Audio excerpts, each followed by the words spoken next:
over. This is our live pre-show.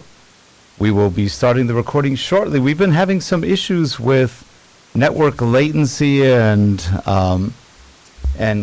audio connections, which we normally don't have. So today's been an unusual day. It's been fun. We had a show earlier where we had the same problem, but I think we're not great right now, but we can all hear each other.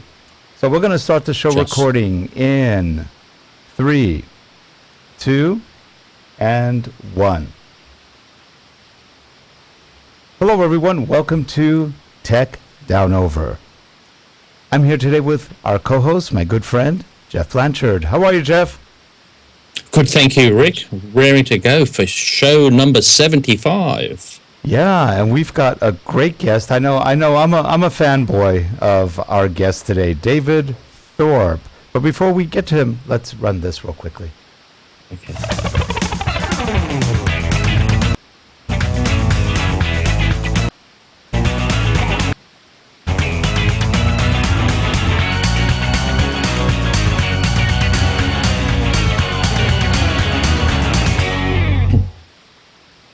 And we are back. Excuse me. We're still having a little bit of an audio connection issue, but I think we'll be able to struggle along here.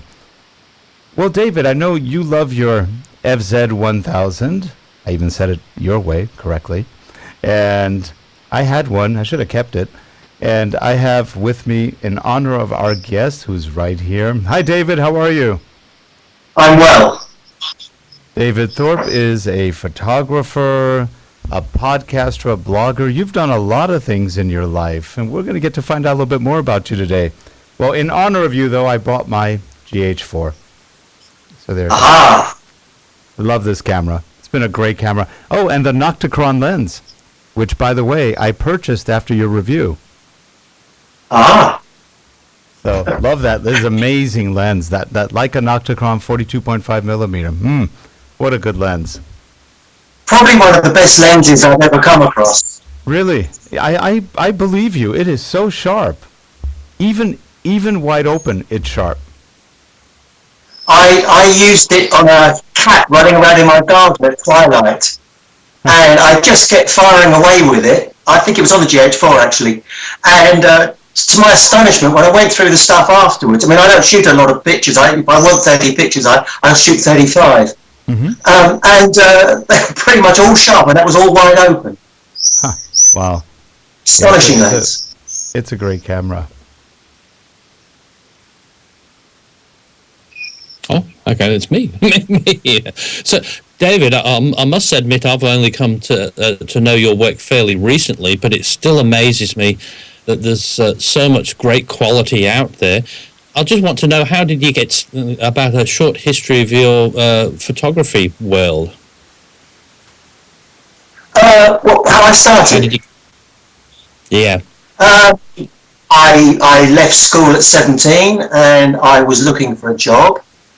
And my father insisted that rather than just get a job that paid the best money I could, which is what I wanted, that I should take an apprenticeship or something like that. And the local paper where I lived in England, in Kent, in southern England, advertised the job. Yeah, that's me there. That's one of my first cameras, an old VN plate camera. And I applied for the job, and they gave me a pile of pictures to go through because I'd never taken a picture in my life before. And they said, pick out 5 of the ones you like the best. And they liked my pick of pictures. And their perspective on it was that they could train you to use a camera. That was no problem at all. What they wanted was somebody who was reasonably quick to learn, but also had an eye for the picture. And that was it, really. And that's usually it. It is not the technology. It's, you can have the technology, but if you've got that eye for the picture, that's half the battle. I did like the comment on your site where it says you will see a young man with an old camera and an old man with a young camera. I had to laugh at that. Yeah, I like those contrasts. Yeah, and I believe with your history, you've had quite an array of experience with people in your photography history. Can you tell us a little bit about that? Yes, I trained up on the local papers, and then I just kept moving on to better papers, and eventually got a job in Fleet Street, which I don't know if you're familiar with it, but at the time it was the centre of the newspaper industry in the UK. and basically I arrived there, and there were a lot of older guys working on the paper I got a job on. And I was very familiar already with 35mm cameras, because it's always been a characteristic of me that if there's any new technology around, I don't know what it is, but I just want to jump on it. So I was aware of how to use all these lenses for effects and so on, and a lot of the older guys weren't. And that was it really. So my first job, I'd been there about a month. They sent me to Ireland to cover the Troubles there, which is a baptism of fire with the IRA and so on. And then I came back from there, back to London for about a week, and then they sent me off to the Isle of Wight, to the Isle of Wight Pop Festival, to see Jimi Hendrix and Bob Dylan and stuff. Yeah. And it just went on from there, really. Yeah, it's amazing. It's great. I love hearing stories like that, because it seemed like you were in the right place, right time, and you had the right skill. You didn't even know you had the right skill, and there you are. I love that. No, that's right. I suppose there's always an element of that, because I think it's much more difficult now because the technology is much more developed, and it was much easier to stand out from other people in those days, I think. I don't know. I think it still comes down to, yes, the cameras make shooting easier. But I know a guy who has, for example, at the time, an $8,000 1DX, and he didn't know how to really use. He had no eye. He knew everything technical about it, but didn't have the eye. Yes, I'm a slightly different type, but I played guitar all my life. Fairly badly. When I was talking to my guitar teacher, I was with, and he said to me that it's very rare that somebody can't learn to play the guitar, but somebody with no sense of timing really can't. And I think that's the same as an eye for a picture. There's just something natural in some people that most people, 90% of people can do it or learn it, but if you can't, you really won't be able to do it. Now, did you ever play any musical instrument? Yeah, play guitar. Guitar, okay. See, I was going to say drum. Yeah, I notice also that when I've worked a lot with musicians, lots of very, very, well-known musicians, and it's always surprised me how many of them are really keen on photography. The two things seem to go together somehow. That little girl, the picture you just showed there, that little girl was up the road in a street parade here, and she's taken it all so seriously. She's so sweet. Those are the things I like, really. I like just these days when I'm photographing things for myself. I just like showing little bits of life that I enjoy. Yep. Really. Now you take a lot of pictures of your daughter. She's one of the people that's routinely in it, and you can give her a compliment for us. She's a lovely lady, and she has she has a face for photography. She has different looks, and I think she's got a lovely face. I keep going, that's a perfect face for photography, because all the pictures you take are all interesting. And her features, her hair, everything just fits perfectly. And I think you once mentioned that it was your daughter. That's why I asked. She's certainly unwilling sometimes. Because, of course, the thing is, being a photographer, I don't care what she looks like. Yeah, as long as she's in front of the camera, whereas she cares what she looks like. Yes, that's like my wife. I always tell her, "Can I take a picture?" No. Oh, can I? And then she'll make like a face. I go, "That's not. I want a picture of you, normal." No. All right. Exactly. Yes, exactly. So, I find with my photography that I'm about the only person that you never see on any of the films, because I'm always behind the camera. And I'm not a big one for these selfies as well. Yeah, I don't. I'll use myself in my own videos if I have to, but if I want to illustrate something, I need to ride a bicycle to do it. But by and large, I prefer not to be in them because I don't know why, really. It just doesn't feel right. I don't feel it's about me. But then, it might be about my opinions, but it's not really about me as such. That's the way I feel about it too. It's what's in front of the camera, not me. Yeah, absolutely. I see, mate. You heard you mention about your bicycle. I saw one of your videos riding around Piccadilly, I think it was. Do you do much of that? Do I what, sorry? Do much of riding your bike and taking videos? Yeah, a fair bit. It's, do you know, I don't know why. It just interests me to do it, really. I've made a sort of mount thing that goes on my chest because I can shake the cameras to pieces, I mean, especially ones with stabilisation in them. And I don't know, it just feels right. I like doing it, really. I use a 7mm wide-angle lens, a really, really wide, because I like to get the handlebars in as well if I can, because I think that gives a sense of perspective. When you watch most of them, you're just kind of looking out and you can't see the bicycle at all. And I just think it adds something to it to see the handlebars and gives you an idea of the distances and the speed.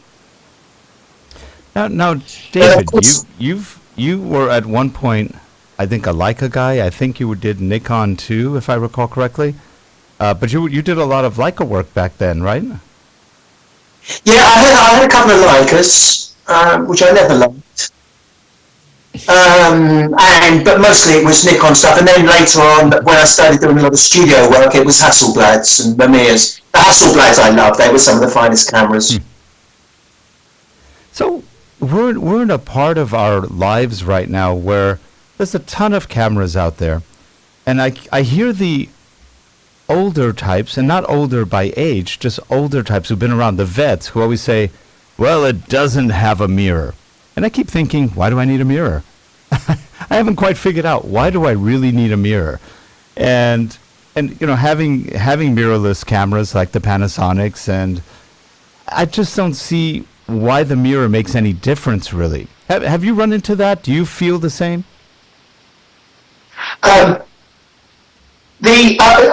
could see why you needed a mirror up until maybe 2 or 3 years ago when the electronic viewfinder started to come into their own. Mm-hmm. But as far as I'm concerned, I mean, when you need to manually focus, if I can manually focus on a screen easily, that's all I want. Mm-hmm. You know, I mean, I went out with a friend of mine one evening around here who's got a DSLR, and I'm showing him how to shoot some night shots, and he takes a look at my camera and says, well, what's that? And then I took a look through the optical finder of his camera, and of course, you're just doing some light by street lamps out in a hilltop village in France. You can't see what you're doing. And I just got so used to, you know, the viewfinder is there and it's working for me. If it's too dark, it brightens it for me. Right. You know, and that's what I want, really. And I find it interesting because I have some Nikons and Canons which are mirrored, and when I look in the viewfinder, to me it's perfectly useless because nothing changes if I want to update my exposure. So I keep saying, everybody goes, it's got a beautiful large viewfinder. It's nighttime and I can't see a thing in it because as I'm making changes in ISO change, nothing changes. So I think people are attached to the past and won't let it go. I suppose they've been around so long and mm-hmm. they've been the kind of top of the tree for so long, and that people, I think, just maybe people feel that without a mirror, it's not really a camera. You know, I mean, I suppose people have found out about, say, some things in cars too, and eventually, I mean, it filters through that, hold on a minute, actually, this is better. Yeah. But I think it takes a long time to filter through to people, really. Well, one thing I find really interesting is that on the mirrorless cameras, they are so fast. The focusing is like nothing. I don't care Yeah. how fast the Nikons are and the Canons. They're not even. They're at least twice as slow as as any of the Panasonics or Olympuses. They're so fast. Well, in my reviews now, I've kind of every now and again I have a go at showing how fast the single focus is on them.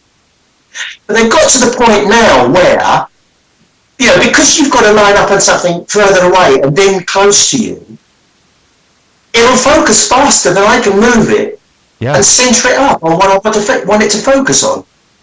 But I mean, on my last test with the GX8, I mean, which is camera I absolutely adore, actually. But I was eventually going. I found I could only do it by sound, but just by and I was just going ding, ding, ding, ding, ding, ding, ding, ding, ding, ding, like that. And actually, it would do it faster, but I couldn't move from close to infinity in the viewfinder fast enough to keep up with the focus. It's amazing. I mean, that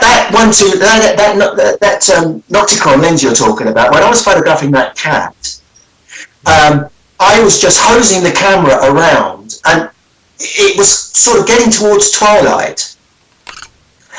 And just as I was simply pressing the button, it was simply focusing, and that was that. Yes. And I was just, I'm just going doom as the cat's moving around. I'm just following it around, and as fast as I can get the cat's head in the viewfinder, it's focused. And if you notice, this is for people who haven't looked at lenses like this, it's a Leica lens. It's Panasonic Leica combination, and it is an f1.2. It eats light for breakfast, lunch, and dinner, and it's a beautiful lens. It's a little heavier. It's probably about a pound, maybe. But this same lens, this would be an 85 millimeter lens in full frame world. This would probably weigh 3 pounds in full frame. Yes, it probably would. Yeah. And it's maybe a pound, a little bit less than a pound. And it is a gorgeous, beautifully built lens with smooth controls. I think it was about $1,000. I think I got it with a really big rebate. I got lucky. Sammy's camera over here in LA was doing a special sale that I think I got $300-400 off. So I want to say it's $1,400 maybe, and I got it for about $1,000. It's a gorgeous lens. I don't think I have any other lens that's as nice as this one as a prime. I think one of the reasons that works so well is I had f1.2 Canon lenses on film cameras and so on, but of course you've always got a terrible problem focusing. Yeah. And because because the depth of field is so shallow. But you really got to think twice. And you think, well, actually, what I want to do is stop it down to 2 or 2.8 to get enough depth, just to give me a little bit of leeway. But with that focusing on the cameras, on the Micro Four Thirds cameras now, I mean, that 1.2 lens, the time I was using it, I used it wide open most of the time, but I didn't give it a second thought. Yeah. I took a picture of an old lady in the street. Her hair was backlit, and it was just a really nice picture. And I just said, "Oh, do you mind if I take a picture of you?" And she said, "What if you're quick then?" And I just brought the camera and went in, doom, doom. I said, "Look at me, doom." Well, that's it. I mean, I didn't even consider that the focus might be off. Yeah, because I knew it wouldn't be. That is so true. It just works. And even there's another lens you recommended on one of your reviews. I think it was the 35 to 150 Olympus. Yes. Oh, another one. That's a beautiful one. That lens that's probably 2 pounds maybe. That would be probably 6 or 7 or 5 at least in the full frame world. And is that the Olympus you're talking about? The which one? Olympus. Olympus, yes. What a beautiful lens. Oh, the big one. Yeah, I know. What a lens. It is nice, and it's not that heavy. And I am amazed. Full out at 150, which is 300 in a full frame camera, you can hold it by hand, shoot until you're tired, and it's not fuzzy. It's sharp. Yeah. I think Micro Four Thirds has opened up something new for in the way of lenses. Because I'm always saying to people, they say, well, some of those Micro Four Thirds bodies are quite big. And I was saying, well, that's not really the point, because the size of the body isn't really an issue. I mean, you can get a little tiny one if you want, or a bigger one, as I prefer. Right. But the difference is in the lenses. Mm-hmm. And I believe there is one lens, a Sigma or something, that's something approaching that 40 to 150 f2.8. Yes, it's But I the don't think that really exists elsewhere. no. I have And I that don't even know lens. it's actually possible to make it. I have that Sigma lens, and it's very nice. Um, it's slower. It's substantially slower than the Olympus one. Well, it Yeah, depends because also it was for I think a Nikon camera, and it's nice, yeah, but it is slower. It doesn't happen as quickly. So yeah. it's And I mean, of course, the other thing about that big Olympus is that the focusing on it is, I mean, funny enough, I found it focused more quickly on my Panasonics than it does on my Olympuses, which is interesting. interesting. Huh. Yeah. Where do you think 4/3 is going? Do you know, I don't know, because I think the problem I think that they've got is that they moved ahead so fast. It's a bit like with mobile phones, with smartphones. I mean, what is there that you want to do now that you can't Yeah, do already? I Mm. mean, I yeah. suppose you could say, okay, 4K, and you could have it in full resolution. Um, I mean, I suppose they could improve the consecutive focusing, the follow focusing. Mm-hmm.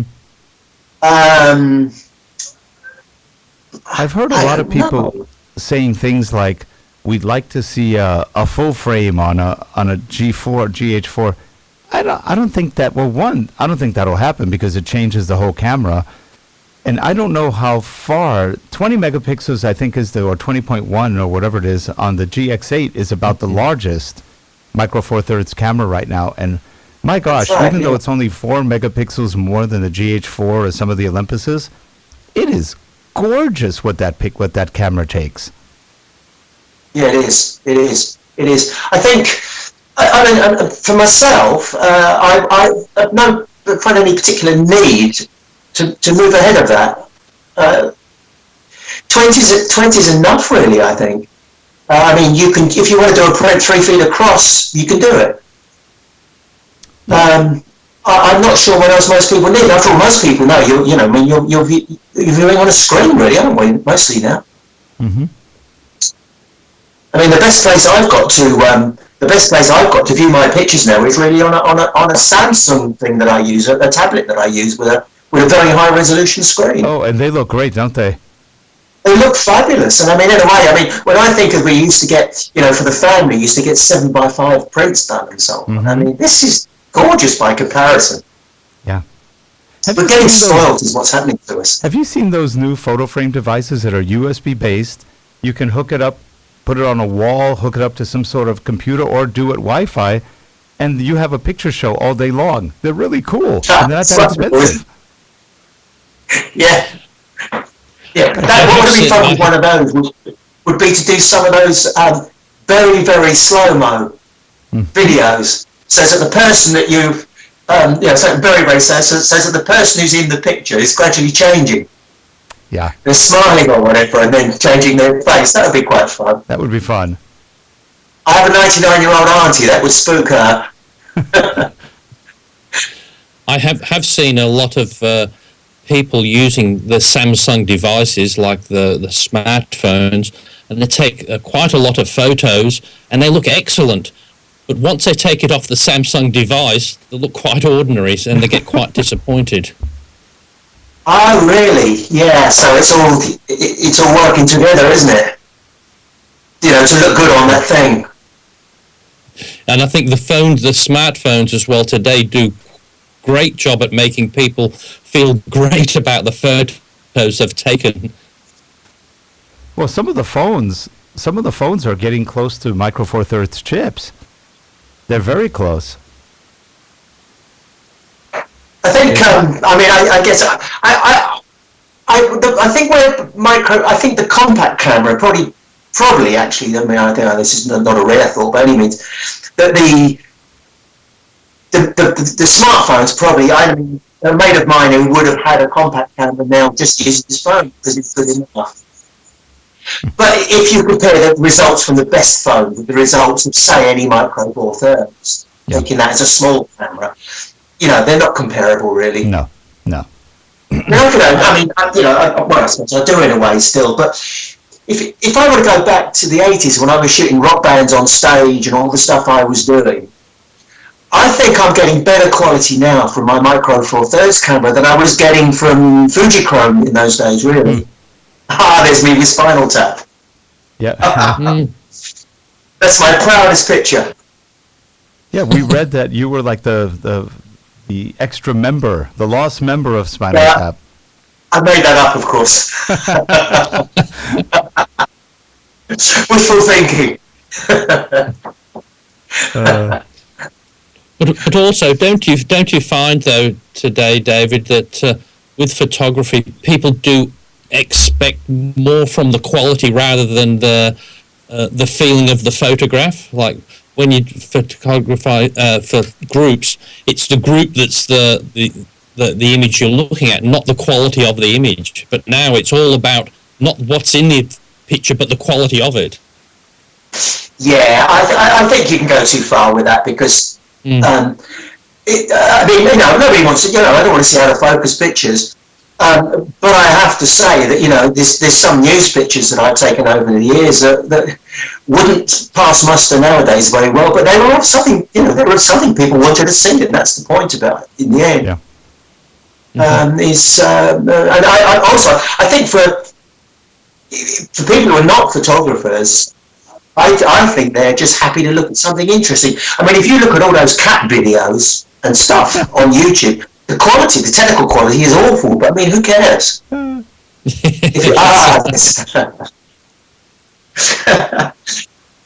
of the motives of my life, cats. I don't know why. Cats are cool. Yeah, they are. They're funny and they're interesting. That's funny. Yeah, I don't quite get the 3 billion cat videos, and they have more views than anybody. Those cat videos, they're funny. Yes, they are. It's an interesting world we live in. I've always photographed cats like that one there, and just I don't know, because there's just something about them. They seem to exist in somehow a different space from us. So when I was watching that cat there, I mean, I just sat there for about. It just sat there watching people go by.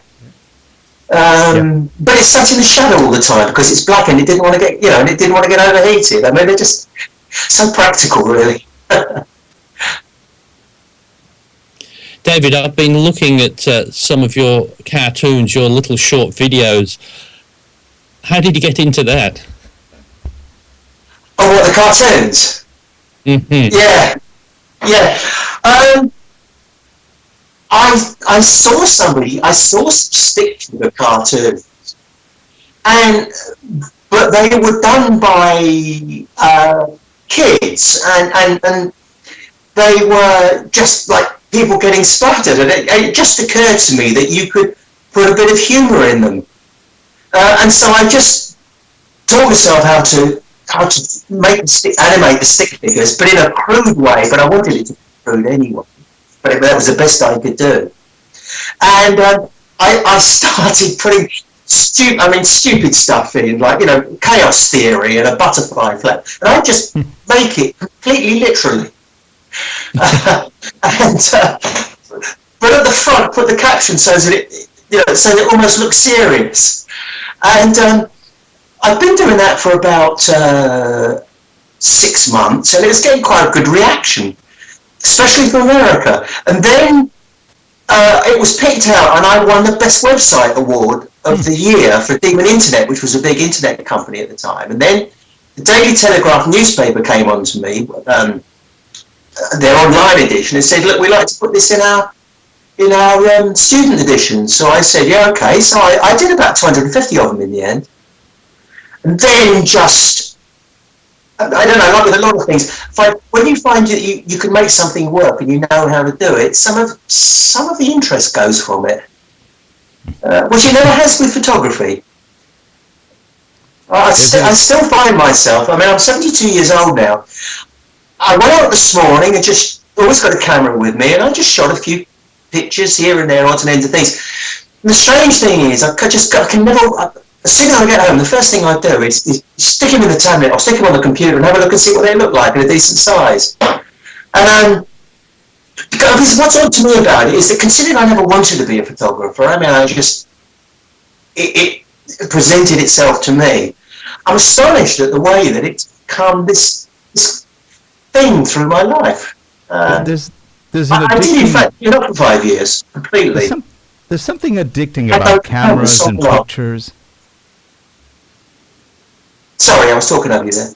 Oh no, there's just something very addicting about taking pictures of things, and I agree. I do the same thing. I know Geoff does too. We take a lot of pictures, we take videos, and we go back and review them and analyze them. And what did we do? Did we do it right? Does this look better? Could it be better?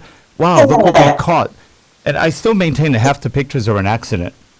You take something and you take it fast, and then you see something in it that's even better than what you thought.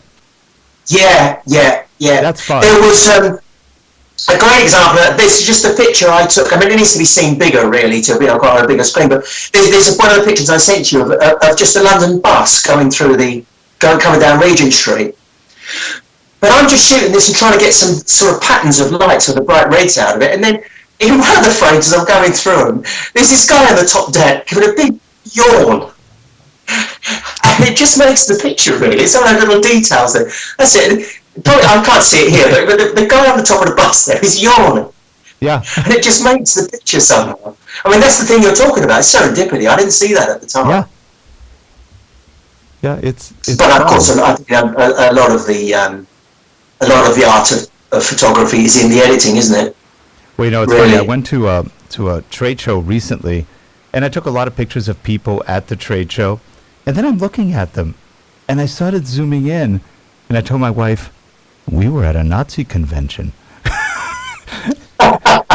Just the expressions and the looks, I was going, this is sort of scary. But it was hilarious. So we had our little inside joke. It just had that kind of look. But it is amazing what you see sometimes when you zoom in on what you weren't looking at. Yeah. Like you said. Do you know, I worked for a picture editor. So I worked for a picture editor once in London. He was the best picture editor I ever worked for, a man called Alan Reed. Mm-hmm. And Alan had never been a photographer, and he'd started out as, a runner or something, as people used to do in those days, and worked his way up, and he became picture editor. Wasn't interested in cameras, but he was a guy who, when I came back from a job with like 100 frames, 3 rolls of film, I would prefer to give them to Alan to pick out than do it myself. He had this unerring eye for scanning through your stuff and saying that one. And you'd go through, we used to laugh about it, and you'd go through them afterwards, and damn it, he was right every time. That was clever stuff, that was. I don't know how he did it, but he just knew what he was looking for.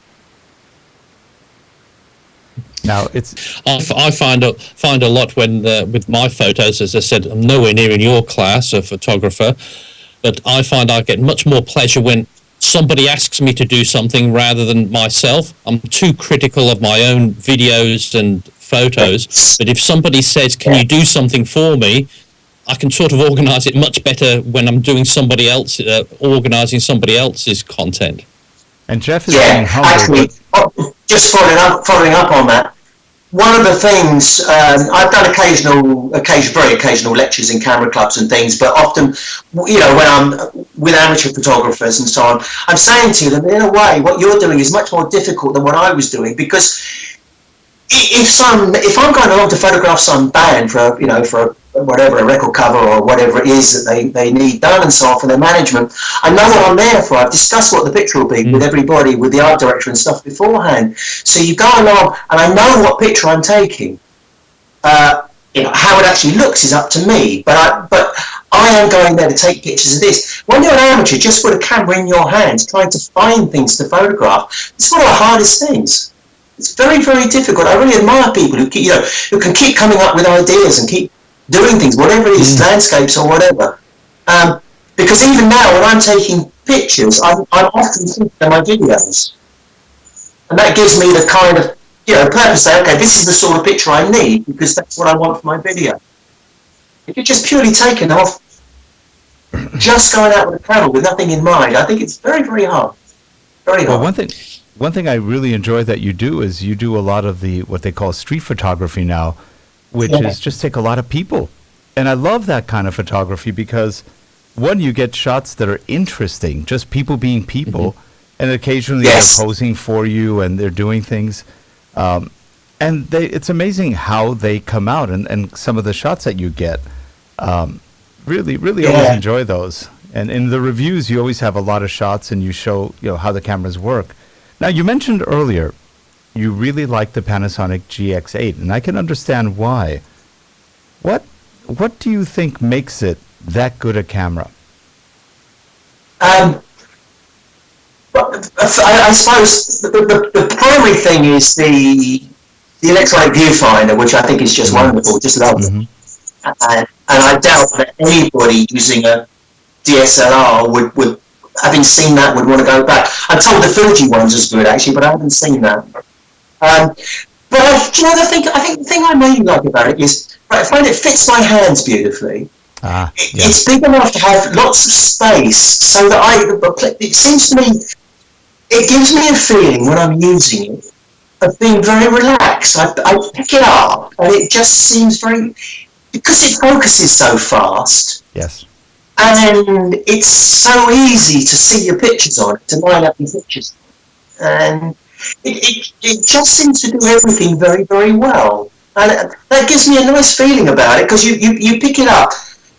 Because it's not only a tool, but it's nice to use as well. It feels nice in your hand, so it's a very complete camera. I would say the same thing about the GX4, the GH4, I must add, which I also, I mean, I've said about that, and I think it's probably even more so the GH4 in a way, is that the best handling camera I've ever used, I think, because it was so dedicated, were the Hasselblads, and I used those in the studio, I love them.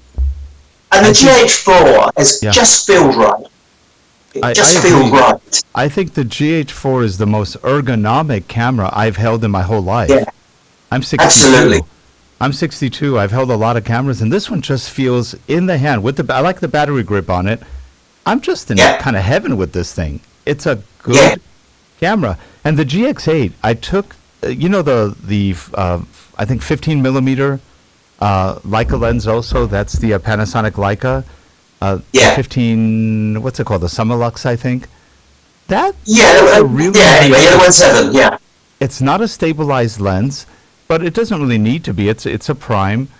And I went to one of our local marinas. I know Geoff's been there. It's called Seabridge. It's very pretty. And it was so sunny. I couldn't see in the LCD screen. I could barely look in the viewfinder. So I said, you know what? The camera, this is on the GX8. It's so easy in the hands, and once you hold it for a while, you kind of know where it's pointing.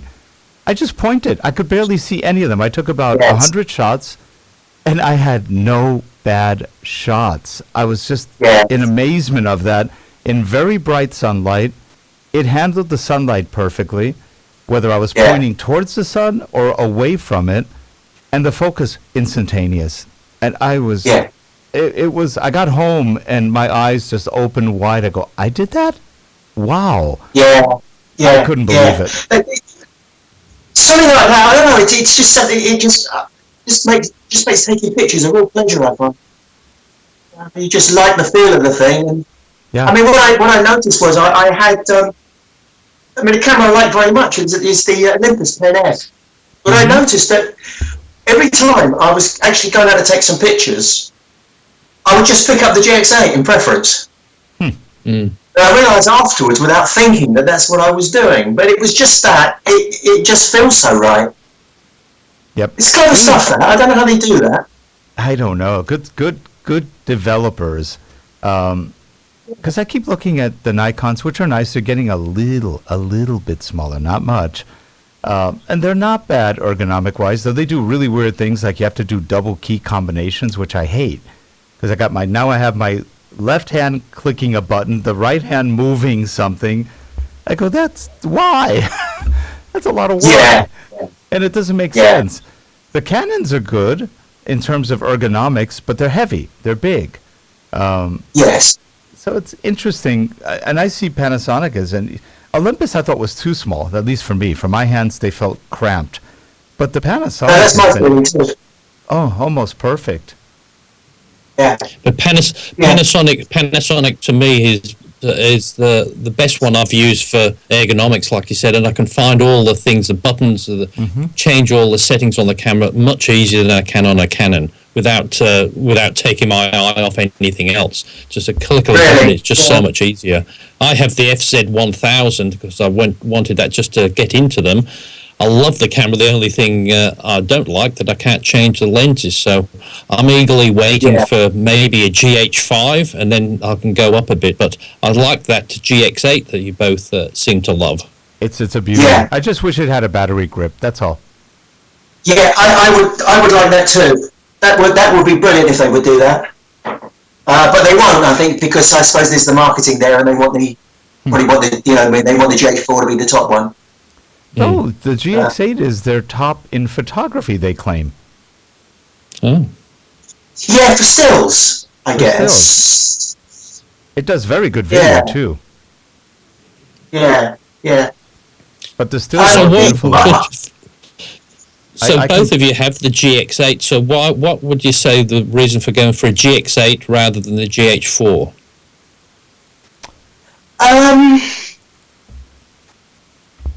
Video. I probably wouldn't. I mean, leaving aside the bigger sensor and so on, but I mean, that's. I'd be quite happy with either of them. Because, I mean, the reason is that really what you're saying, in a way, with the GH4, I can put the battery grip on it, which is a big advantage to me because it means you've got such a long, Yeah. I mean, I remember I went to Belgium for a weekend and I only took the camera and I never used up all the battery power in a weekend shooting. Having said that, I don't shoot a lot. I mean, I know a lot of people now, a lot of people, and why not? It's what they want to do, but a lot of people, in order to take one picture, will take 100. I mean, I hear of wedding photographers taking 5,000 pictures, and I think, to me, what you say, I think, I don't know. There's an old saying about there was an actor, David Hoffman, and he apparently stayed up all night for a part, and the other actor, they said, "Oh, Dustin, why don't you just try acting, dear boy?" Because he stayed up all night and he felt terrible. And I feel the same way when people shoot 5,000 or 10,000 pictures on a wedding. Why don't you just try being a wedding photographer? Right. And look at what you're photographing. Because you'll never find it amongst 5,000 frames. That's true. I think Geoff, also, the GH4 is more developed in video. As a picture camera, they're both incredible, but the GH4 has better video than the GX8. It's just more, you have more menu options. It can do a higher level of 4K. They both look really good, though, in 4K. But the GH4 has much more control over it. That's really the major difference, and a battery grip. So, you've got this. I mean, for anybody who's keen on doing video and wants to take it seriously, I mean, of course, advertisers and people are using them now, I believe. I mean, so they obviously they've got some serious use now. Those kind of. It'd be fascinating to see what they do with the GH5. Now, have you ever played with the Sonys? They're getting all the press right now.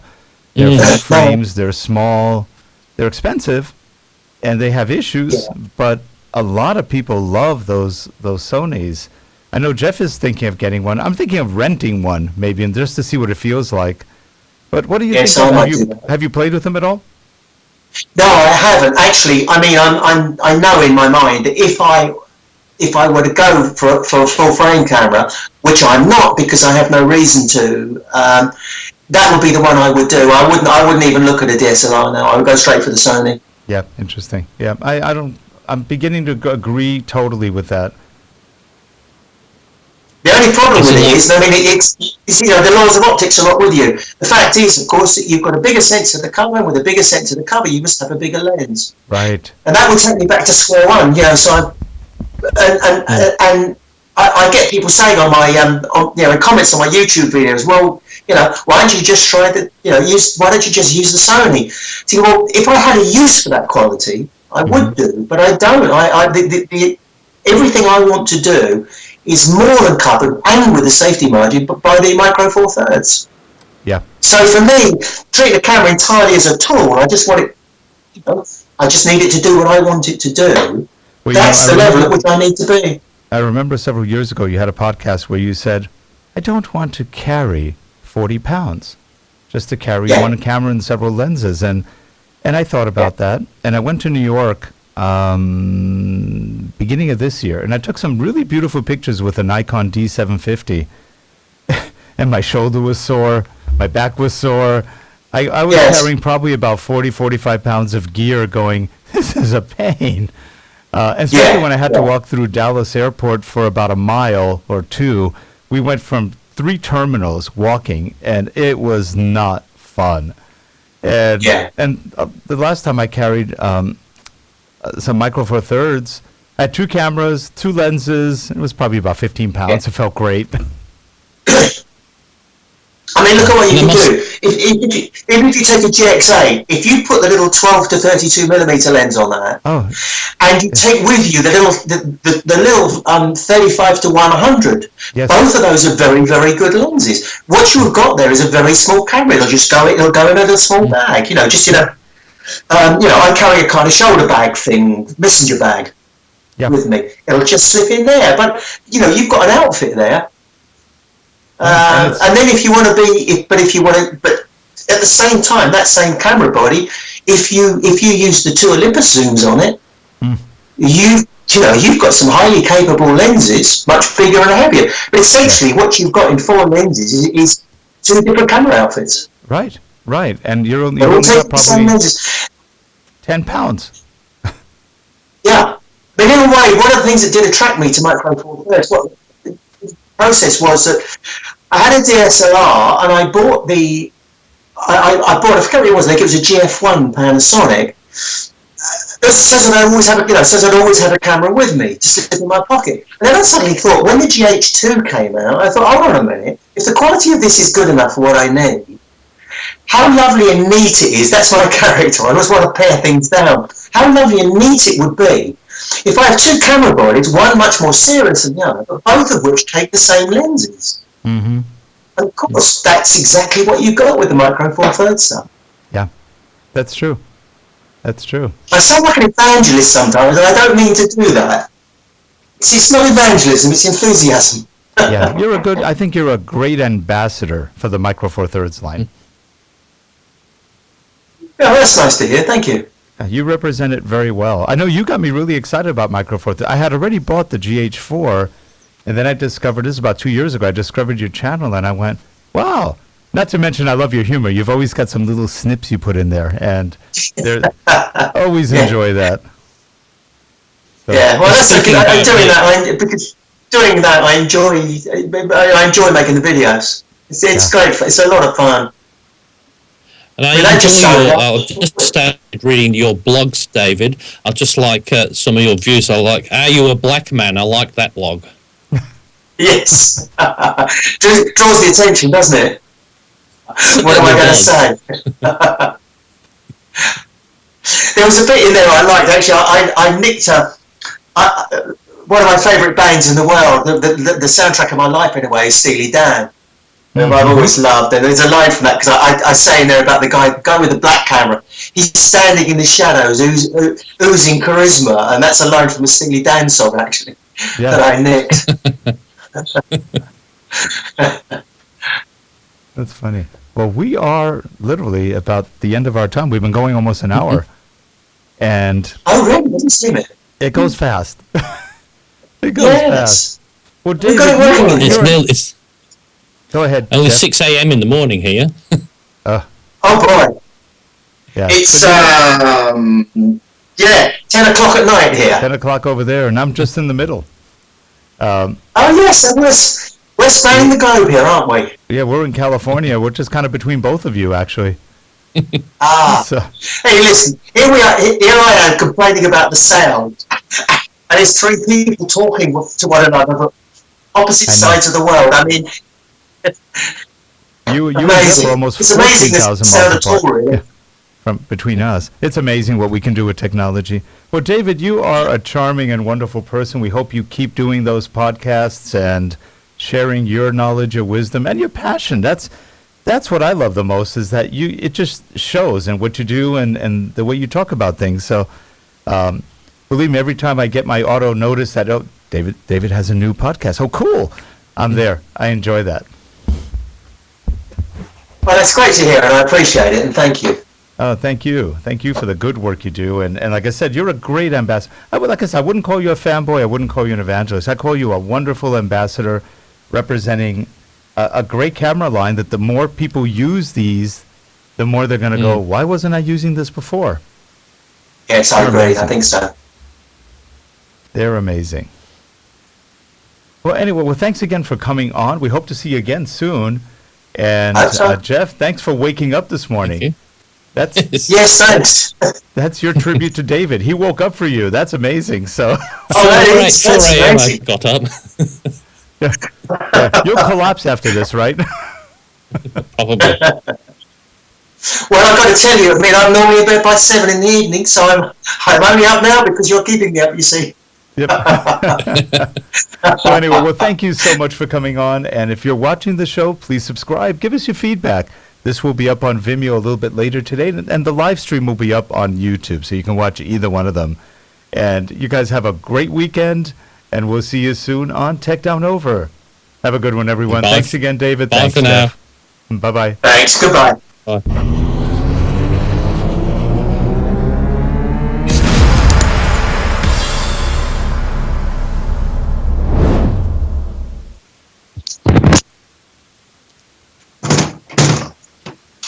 And we are back. Stop streaming. So we're going to stop the stream.